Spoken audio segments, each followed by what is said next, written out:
The desperate call. The distress signal pierced through the cosmic void like a scream in an empty cathedral. From the dying world of Kepler 7b, a civilization's final hours were being broadcast across the stars. The message was simple, raw, and filled with the kind of desperation that transcends language barriers. To anyone who can hear this, we are the last. The Dominion fleet surrounds us. Our shields are failing. Our children are crying. Please, somebody, anybody, help us. The transmission reached the grand chambers of the Galactic Council first, where representatives from 100 worlds gathered in their gleaming citadel. The message played on repeat, echoing through halls built from crystallized starlight. Ambassador Vexhai of the Ethereal Collective barely lifted his translucent head from his data tablet. The Zephyrian delegate's tentacles twitched once, then stilled.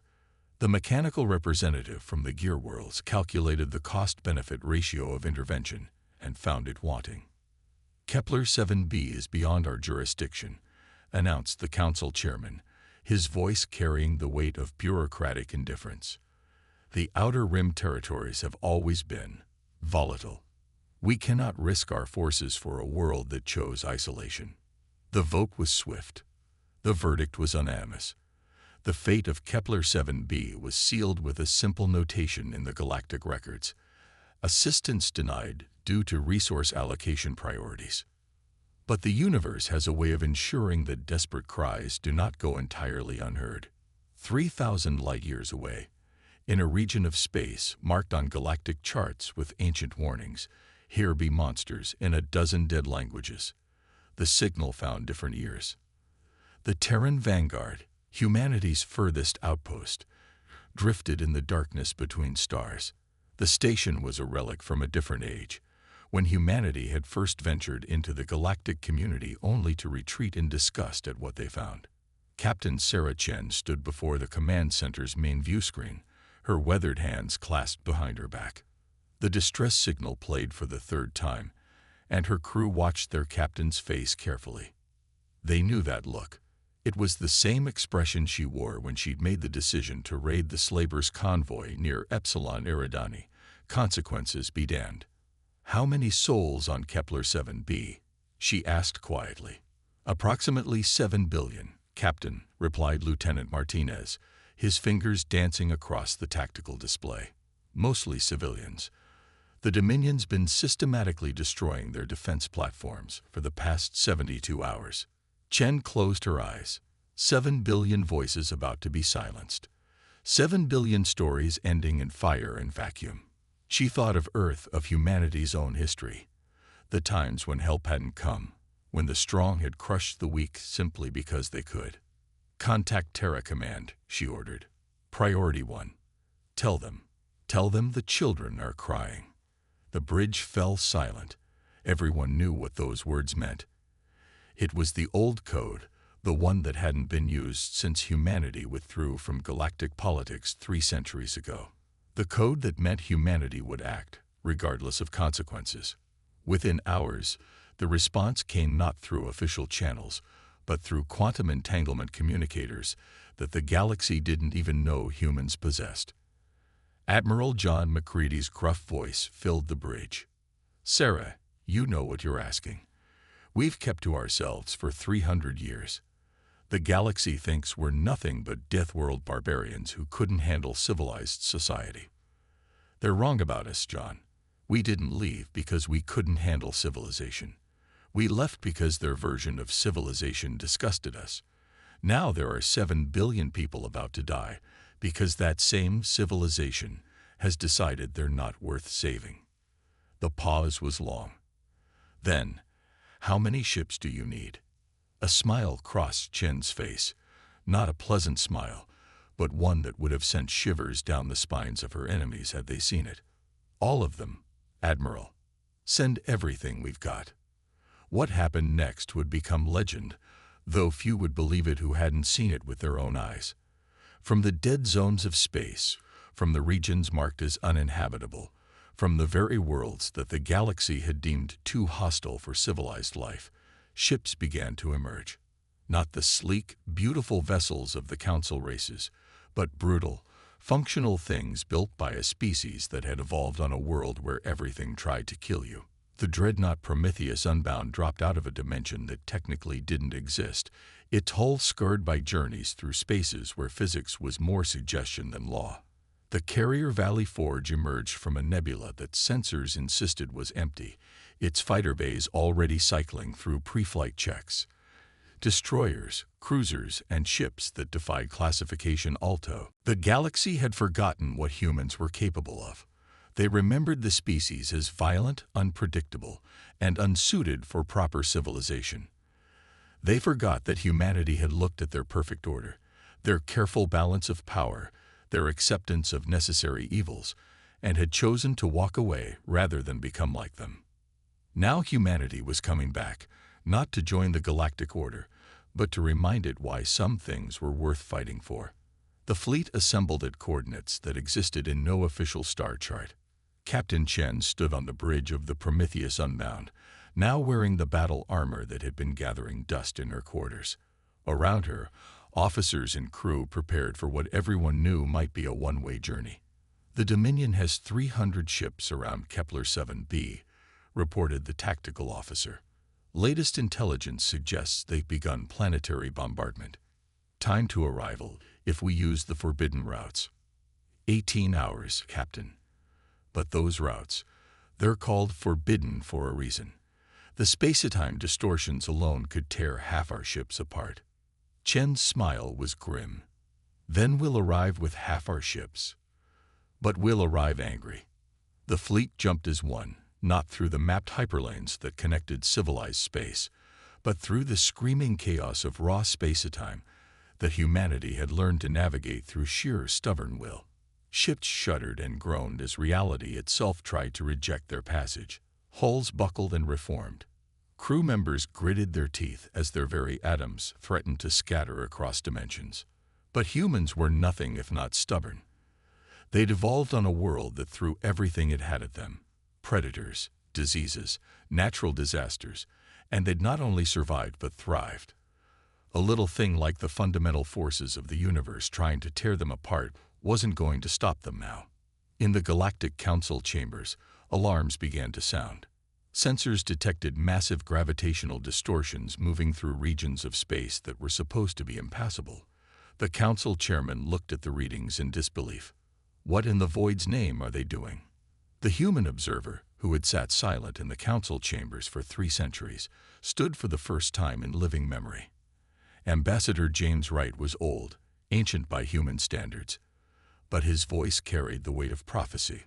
"They're coming," he said simply. "You ignored the cries of the innocent. You decided that order was more important than justice. So now they're coming to remind you why the galaxy used to fear the Deathworlders." "This is madness," sputtered the Vex High Ambassador. "The humans can't possibly hope to defeat the Dominion fleet. It's suicide." Wright's smile was sad and knowing. "You still don't understand us, do you? We don't fight because we know we can win. We fight because it's right. And sometimes, that's enough to change everything." As the human fleet tore through dimensions that shouldn't have been navigable, racing toward a world that the civilized galaxy had already written off, the universe held its breath. The Dominion fleet continued its bombardment of Kepler 7b, secure in the knowledge that no one would come to the aid of the doomed world. They were about to learn why humanity had earned the title Deathworlders, not because they came from a world of death, but because they brought death to those who deserved it. The storm was coming, and it wore a human face. The storm unleashed. The human fleet erupted into normal space above Kepler 7b like demons, clawing their way out of hell. Half their ships were gone, lost to the screaming void between dimensions, but those that remained were angry. Armor plating still glowed with eldritch fire from their passage through impossible spaces, and their weapon systems hummed with barely contained violence. The Dominion fleet, caught completely by surprise, had exactly 3 seconds to process what their sensors were telling them before the humans opened fire. What followed wasn't a battle. It was a force of nature unleashed. Captain Chen stood on the bridge of the Prometheus Unbound, watching as her tactical display lit up with target solutions. The Dominion had made the classic mistake of assuming their enemy would fight by civilized rules of engagement. They'd arranged their fleet in perfect formation, maximizing firing arcs and defensive coverage, ready for the kind of carefully choreographed warfare that the galaxy had practiced for millennia. Humans didn't fight that way. All ships, execute Chaos Pattern Alpha, Chen commanded. Remind them why our ancestors worshipped gods of war. The human ships scattered like a swarm of angry hornets, each one choosing its own target, its own attack vector. Where the Dominion expected coordinated fleet movements, they got pure, calculated chaos. Frigates dove straight into the heart of enemy formations, their crews accepting certain death too. And the Prometheus Unbound itself, the massive dreadnought that served as humanity's fist, simply picked the largest Dominion battleship and rammed it. The galaxy had forgotten that humans were insane by their standards. They'd evolved on a world where creatures regularly threw themselves off cliffs to escape predators, where plants developed poisons that could kill with a touch, where the weather itself could change from calm to catastrophic in minutes. Humans hadn't conquered their death world by being reasonable.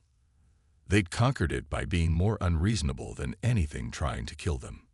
Dominion Admiral Kextor watched in horror as his carefully ordered battle line dissolved into chaos. His ships were more advanced, their shields stronger, their weapons more precise. But the humans fought like madmen, like beasts, like the storms of their hell world brought to life. "They're ramming our ships," screamed his tactical officer. "Their fighters are flying suicide runs. This isn't warfare, it's madness. All ships, concentrate fire on their command vessel," Kextor ordered. "If we kill their leader, perhaps."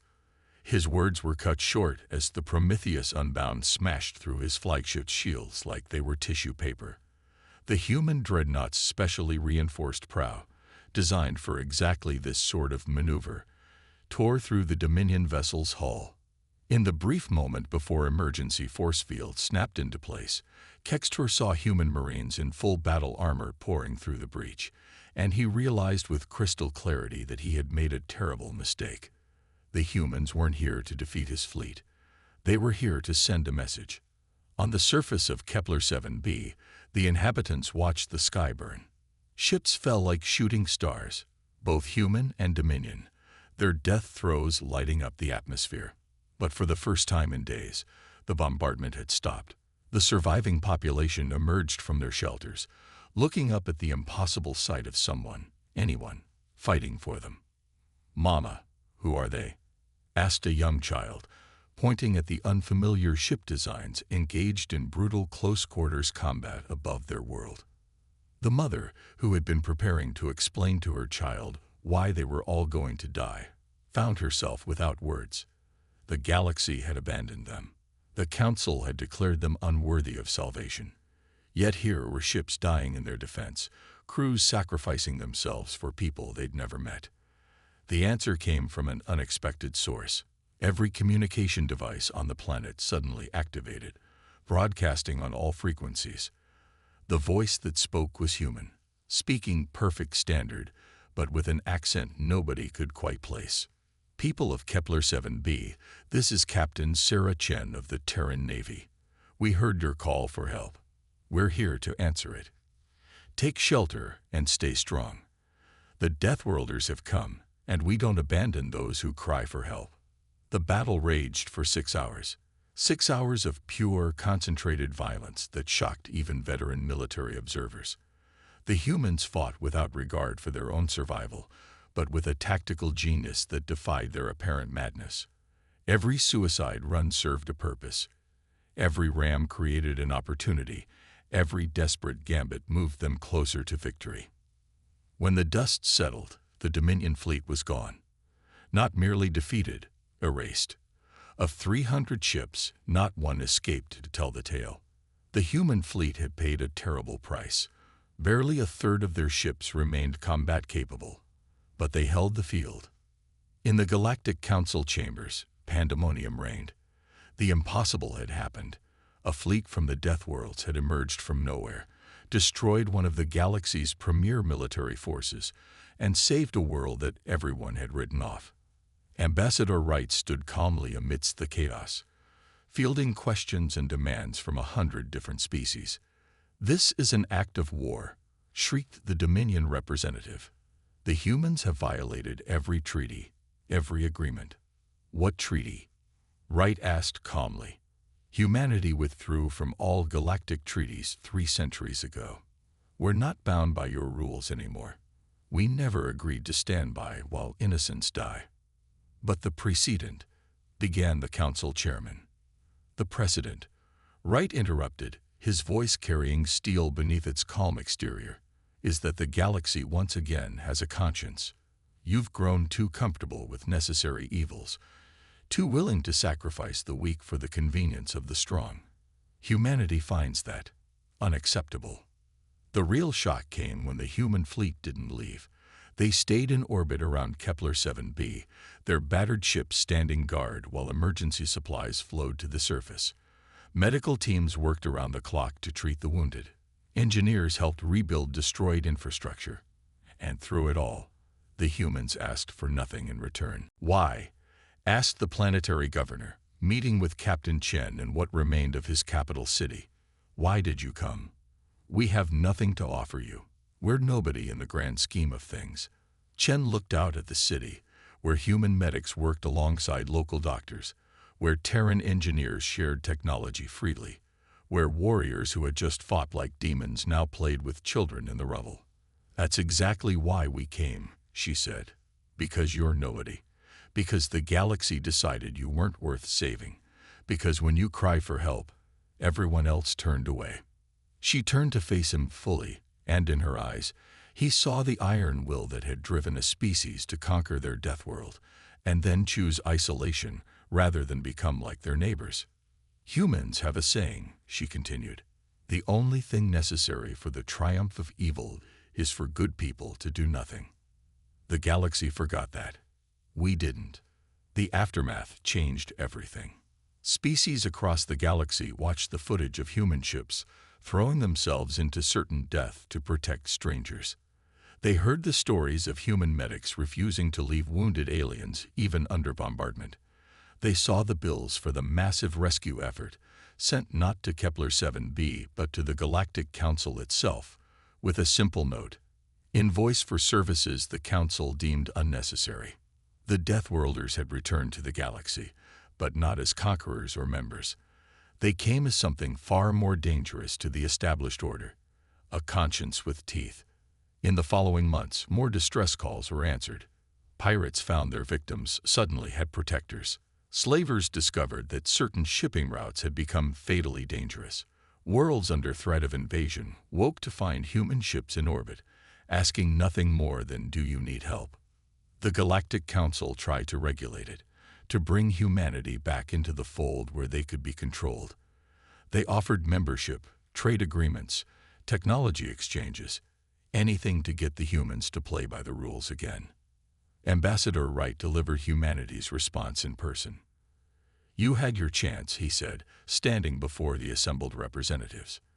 "For 1,000 years, you built a galaxy where order mattered more than justice, where proper procedures were more important than doing what's right. We tried it your way once. We didn't like what we became." He paused, letting his words sink in.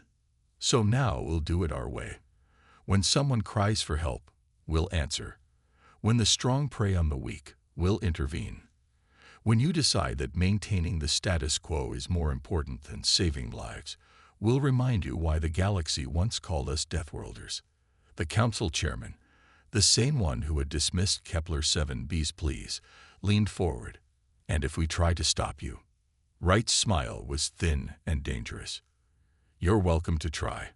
But remember, we're the species that looked at a world where everything tried to kill us and decided to call it home.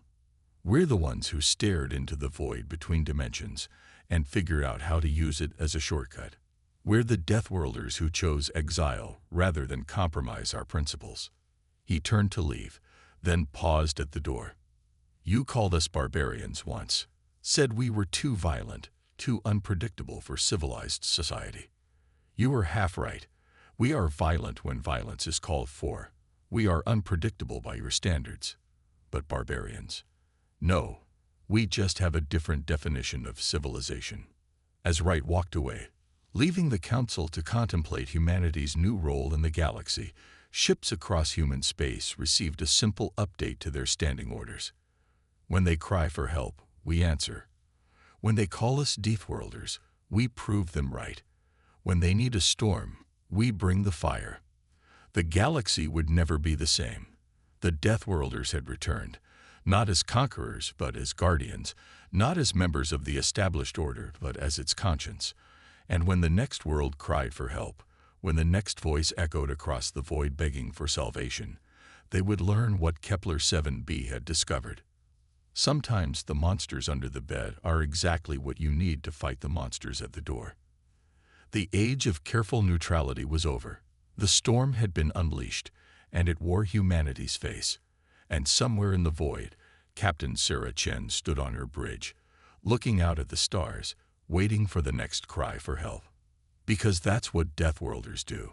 They'd bring death to those who deserve it, and life to those who need it. The galaxy had cried for help, and humanity had answered with fire.